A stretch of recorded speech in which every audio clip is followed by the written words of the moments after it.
Japan is closing in on the government debt endgame as the fiat collapse chosen its first big target.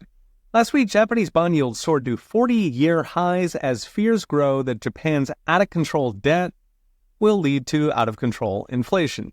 The trigger was yet another $135 billion stimulus package, that's almost $1 trillion in U.S. terms, printing government debt hand over fist to buy a couple more months for Japan's debt-swamped zombie economy. The package sent bond yields soaring as markets bet Japan's inflation will keep rising, while raising fears whether Japan can handle its colossal government debt that's equivalent to $70 trillion in U.S. terms.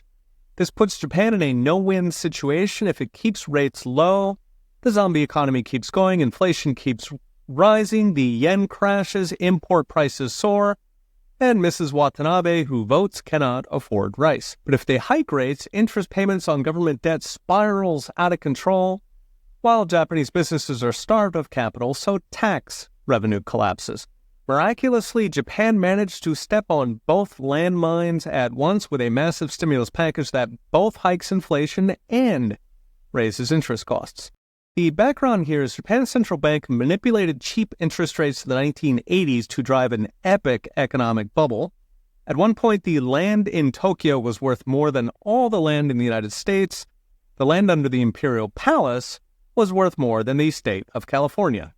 Japanese companies were buying everything in sight from Hollywood studios to the Rockefeller Center.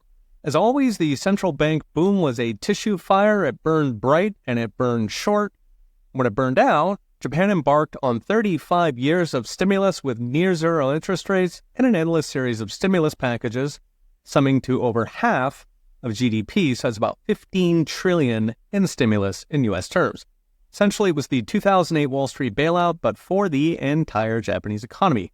The money did not buy back the boom. What it did buy was keeping Japan's zombie companies on life support, hogging up workers and capital so new startups could not enter. So today, 1 in 5 listed Japanese companies are zombies, meaning they can't pay interest on their debt out of operating profit. They suck up over 30% of all bank lending and hog up almost 10 million workers, essentially paid to lose money. As a result, while American productivity grew by half since 1990, Japan is actually a quarter less productive than 35 years ago. Real wages are literally lower than 1990. Japan went backwards just like Argentina. Meanwhile, all that stimulus drove Japan's public debt to 250% of GDP, over twice the U.S. number. Interest payments alone now eat up over a third of Japanese tax revenue, and if rates rise another couple points, it'll be 2/3 in interest alone. So what's next? Brought to you by I Trust Capital. Japan spent 30 years refusing to let weak companies die. Now the entire economy is dying. And when the music stops, the shock waves will hit America.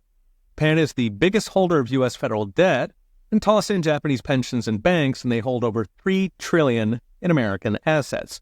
So if Japan hits the fan, these will be liquidated, tanking American stocks and bonds, while crushing the so-called yen carry trade that's driven the global everything bubble since COVID. The only solution is for Japan to massively cut government spending, which will not happen since it would set off the worst recession since World War II. So Japan is stuck, sleepwalking, buying time with stimulus, and praying that markets don't wake up. Okay, we'll be watching. See you next time.